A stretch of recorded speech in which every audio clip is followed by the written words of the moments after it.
इस देश में सारे लोग देश के भीतर या बाहर कहीं भी आ जा सकते हैं, नौकरी कर सकते हैं, वहाँ बस सकते हैं। इसे लोग अपनी प्रगति कहते हैं, विकास कहते हैं। पर आदिवासी अपनी ज़मीन छोड़कर कहीं नहीं जाना चाहता, कहीं नहीं बसना चाहता। वह अपनी ज़मीन में रहना चाहता है।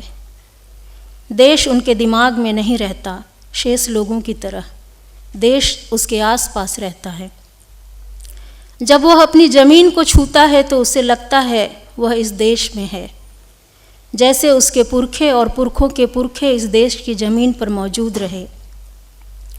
उन्होंने जंगल झाड़ साफ कर ज़मीन को ज़मीन बनाया, गांव बसाया। उन्होंने देश के भीतर देश बनाया, उस देश में अपने लोगों को बसाया। अपनी ज़मीन को छोड़कर वह कहीं जाना भी चाहे तो ज़मीन उन्हें कहीं नहीं जाने देती। अगर वह उससे दूर चला भी जाए तो वह ज़मीन उसे अपनी ओर खींचती है। वह अंतिम समय में वहीं लौटना चाहता है और वहीं अपनी ज़मीन में मरना चाहता है। कुछ इस तरह आदिवासियों का रिश्ता अपनी ज़मीन से है। इसलिए आदिवासी भले ही यह नहीं जानते हों कि देश के शेष हिस्सों में सरकारें क्या कर रही हैं, वहाँ क्या हो रहा है, पर वे देश के भीतर अपने देश के बारे अच्छी तरह जानते हैं और उसे अपने देश से बेदखल करने वाली शक्तियों के खिलाफ वे निरंतर लड़ते रहते हैं, प्रतिरोध करते हैं। देश के शेष लोगों के लिए रोजी रोटी की तलाश में देश के भीतर या बाहर की यात्रा विकास है। माता पिता अपनी नई पीढ़ियों का इसी तरह विकास चाहते हैं। या तो नई पीढ़ी इसी देश के भीतर अपने लिए अधिक से अधिक संसाधन जुटाए या अपनी स्थिति सुरक्षित करे या विदेश चले जाए। वहाँ दूसरों ने जो बेहतर व्यवस्था बनाई है उस व्यवस्था का वे लाभ उठाएं। पर कथित सभ्य समाज के लोग अपनी पीढ़ियों को अपने देश के भीतर ऐसे बेहतर व्यवस्था बनाने की प्रेरणा, शिक्षा या सीख नहीं दे पाते कि हाशिए के लोगों के गरिमामय जीवन जी पाने की उनकी व्यवस्था को बिना ध्वस्त किए कैसे विकास किया जा सके। दरअसल जो जितना ही विकसित होता जाता है, जितना ही सभ्य होता जाता है, वह उतना ही इस धरती का सबसे डरा हुआ इंसान या समूह बनता जाता है। ऐसे डरे हुए कथित रूप से सभ्य लोग कैसे आदिवासियों का भला चाह सकते हैं। आदिवासी भी विकास की तलाश में अपनी ज़मीन से बाहर निकलता है, बड़े बाजार की तरफ जाता है, पर हर शाम वह अपने इलाकों में ऐसे लौट आना चाहता है जैसे चिड़ियों का झुंड जंगल की तरफ लौटता है। पर जब आदिवासियों को अपनी ज़मीन से देश की बड़ी शक्तियाँ जबरन बाहर निकालने को, दूसरी जगह बसने को मजबूर करती है और अपनी ज़मीन पर फिर कभी लौट ना पाने की स्थिति बनती है, तो आदिवासी इसे अपना विकास नहीं विस्थापन मानते हैं। वे जंगल के ऐसे पेड़ होते हैं जो अपनी जड़ों से उखाड़कर कहीं दूर फेंक दिए गए होते हैं। देश के शेष लोगों के पास यह प्रिविलेज होता है कि कोई भी उड़ता हुआ किसी दिन किसी आदिवासी गांव में, जंगल में, पहाड़ में पहुंच सकता है, हमारे घरों में घुस सकता है, हमारी ज़मीन पर बस सकता है, व्यवसाय कर सकता है, हमारी कहानी को बिना किसी क्रेडिट के अपना बता सकता है, हमारा ज्ञान, हमारा विजडम, हमारा संघर्ष सब कुछ उठा के ले जा सकता है और अपने तरीके से उनका इस्तेमाल कर सकता है। पर आदिवासी ऐसे उड़ते हुए किसी के घर में, उनके इलाकों में, उनके जीवन में, उनके ज्ञान के क्षेत्र में, शिक्षा में, नौकरियों में, व्यवसाय में आसानी से प्रवेश नहीं कर सकता। यहाँ तक कि जब वह इस देश के बाकी हिस्सों में आने जाने, दूसरों की भाषा जानने, नई चीज़ों से रूबरू होने के अपने अधिकार का प्रयोग करने की कोशिश करता है, तब शहर के लोग कहते हैं ये तो आदिवासी जैसा नहीं दिखता है। आदिवासी लोग तो जंगल में रहता है, पत्ता उत्ता पहनता है, बंदरों की भाषा बोलता है। ऐसी मानसिकता, ऐसी भाषा हम आज भी लोगों के बीच देखते हैं, सुनते हैं।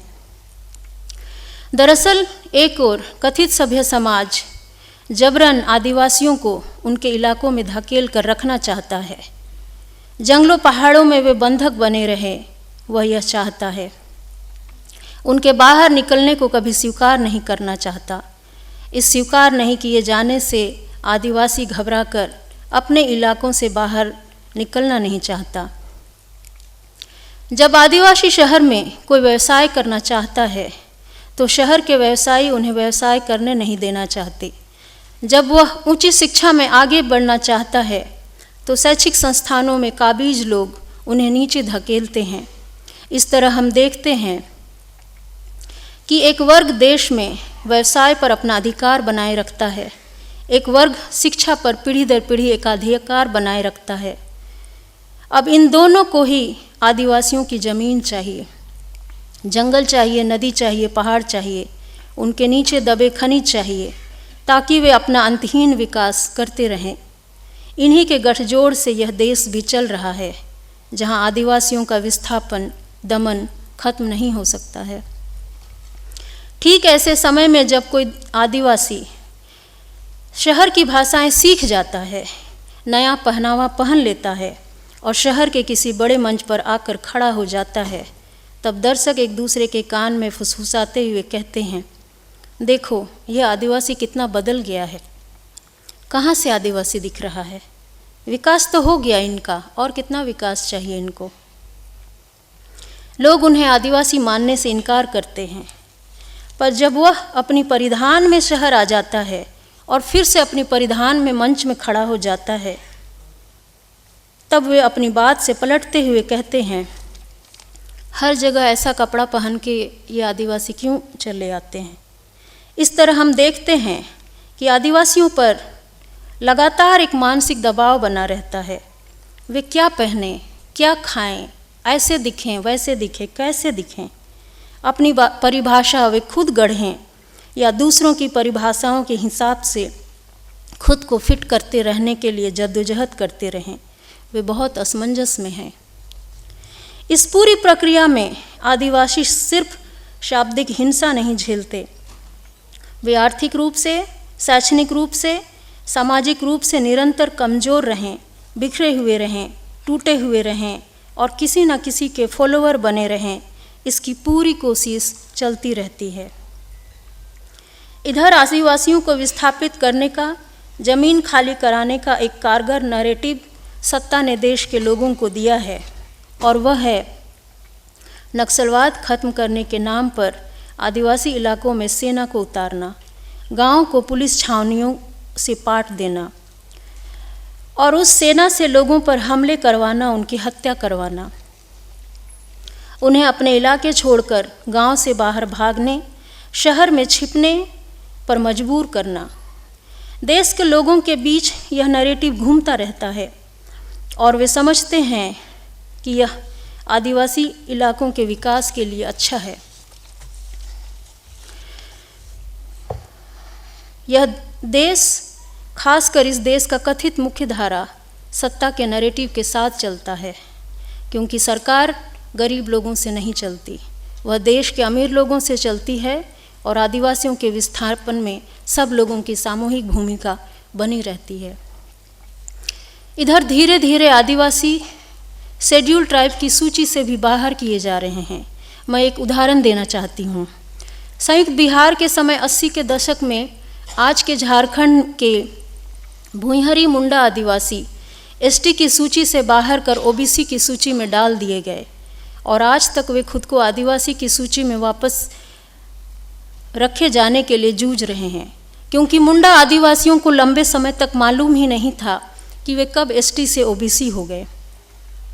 वे लंबे समय से यह समझते रहे कि वे अपने इलाकों में बसने वाले, खेत बनाने वाले पहले आदिवासी लोग हैं, पर कागज़ में उन्हें ओबीसी घोषित कर दिया गया है।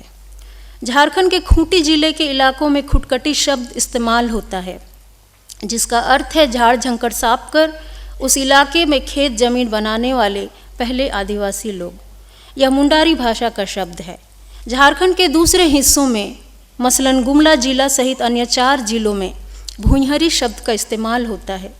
भुइंहरी शब्द मुंडा और उरांव असुर जो एक साथ रहते हैं नेतरहाट के पाठ इलाकों में और अन्य जिलों में, वे भुइंहरी शब्द का इस्तेमाल करते हैं। इसका भी अर्थ होता है खेती लायक जमीन तैयार कर बसने वाले पहले लोग। खुटकटी इलाकों के मुंडा आदिवासी एसटी माने जाते हैं और शेष जिलों में भुइंहरी मुंडा आदिवासी ओबीसी माने जाते हैं। अशिक्षा के कारण कई सालों तक लोगों को पता ही नहीं चला कि वे कब आदिवासी से ओबीसी बना दिए गए। यह सब सिर्फ इसलिए कि कंपनियों ने सत्ता से मिलकर भुइंहरी को भूमिहार और भूयार शब्द से जोड़ दिया। चूँकि भूमिहार जमींदार होते हैं और आदिवासियों को जमींदार नहीं कहा जा सकता, पर बिहार में और एक दूसरा शब्द भूयार है जो मुसहर लोगों के लिए इस्तेमाल होता है। इसलिए भुइंहरी मुंडा आदिवासी इसी भूमिहार शब्द से जोड़ते हुए ओबीसी बना दिए गए। यह सब इसलिए हुआ ताकि आदिवासी इलाकों में कंपनियां खनन कर सके, खनन के लिए आदिवासी इलाकों की ज़मीन ले सके, और इस तरह झारखंड में बॉक्साइट का खनन शुरू हुआ। आज करीब 40 सालों से झारखंड के आदिवासी इलाकों में बॉक्साइट खनन चल रहा है और 40 सालों में आदिवासी इलाकों का कोई विकास नहीं हुआ, पर कंपनियों का विकास चरम पर है। आदिवासियों के बच्चे स्कूल की बजाय खदान में काम कर रहे हैं। स्कूलों में शिक्षक नहीं है, साफ पानी नहीं है, बिजली नहीं है। लोग कभी नहीं चाहते, कथित सभ्य समाज के लोग कभी नहीं चाहते कि आदिवासी अच्छी शिक्षा, साफ पानी, अच्छा स्वास्थ्य और एक गरिमामय जीवन पा सके। आदिवासियों के खेत खनन के बाद बिना मिट्टी भरे टीले के रूप में छोड़ दिए जा रहे हैं। आने वाली पीढ़ियों के पास खेती लायक ज़मीन एक दिन नहीं बचेगी और निश्चित रूप से अपने इलाकों से फिर से बचे खुचे लोग भी विस्थापित होंगे। पिछले कुछ सालों में जब से सरकार ने डिजिटल इंडिया की बात शुरू की है, झारखंड में खुटकटी मुंडा आदिवासी इलाकों में फिर से एक ज़मीनी संघर्ष शुरू हुई है।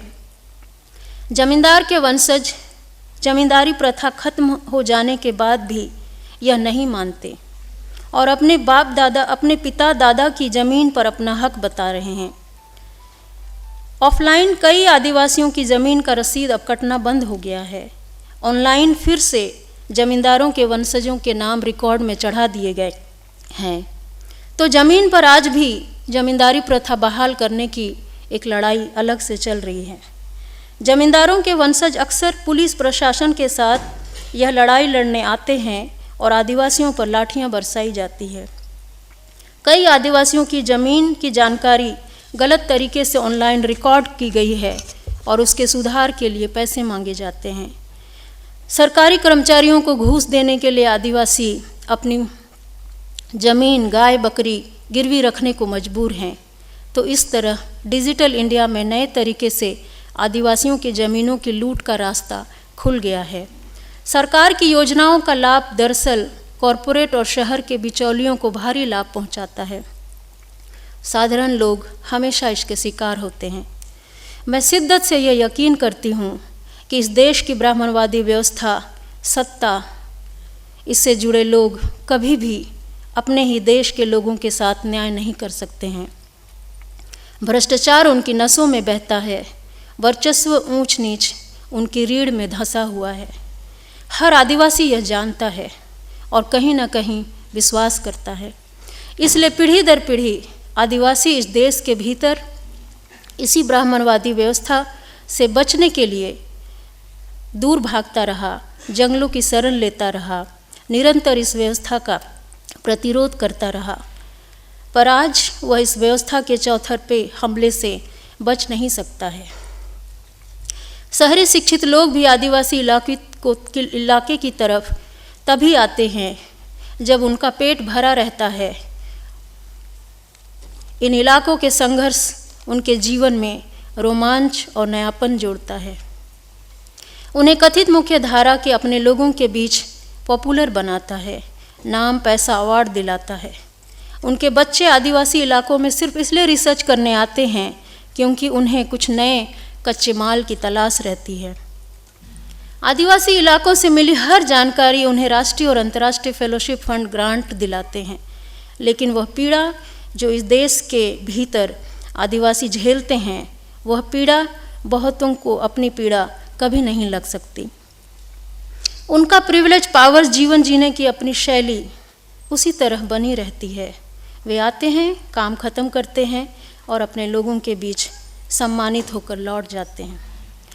इस विषय में ब्राज़ील के दार्शनिक पाउलो फ्रेरे ने महत्वपूर्ण बातें कही हैं, लिखी हैं।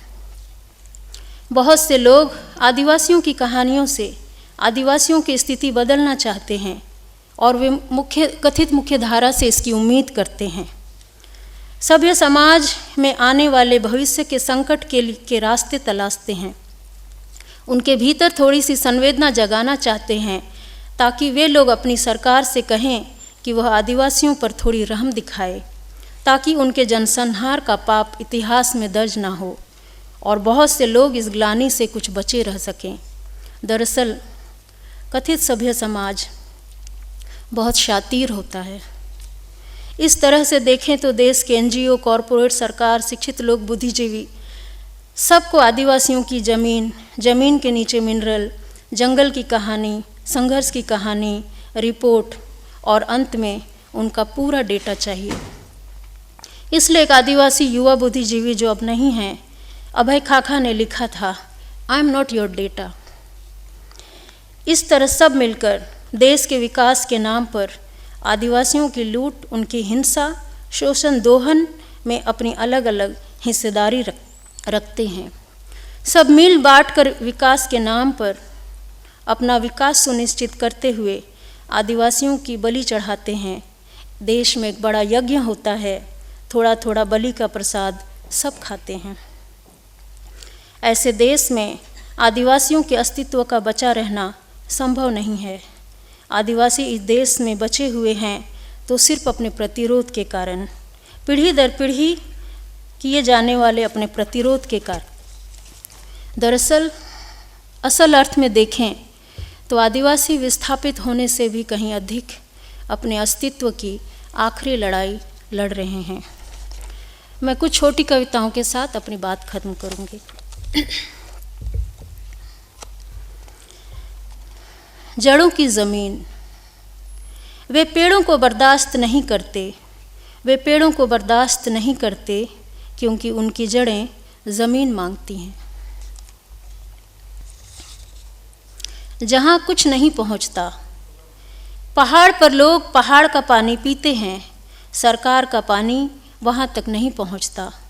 मातृभाषा में कोई स्कूल नहीं पहुँचता, अस्पताल में कोई डॉक्टर नहीं पहुँचता, बिजली नहीं पहुँचती, इंटरनेट नहीं पहुँचता, वहाँ कुछ भी नहीं पहुँचता। साहब, जहाँ कुछ भी नहीं पहुँचता वहाँ धर्म और गाय के नाम पर आदमी की हत्या के लिए इतना जहर कैसे पहुँचता है।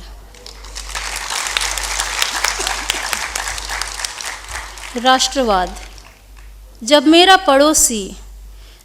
पड़ोसी मेरे खून का प्यासा हो गया, मैं समझ गया राष्ट्रवाद आ गया। इंतज़ार, वे हमारे सभ्य होने के इंतज़ार में हैं, वे हमारे सभ्य होने के इंतज़ार में हैं और हम उनके मनुष्य होने के। धन्यवाद। जोहार।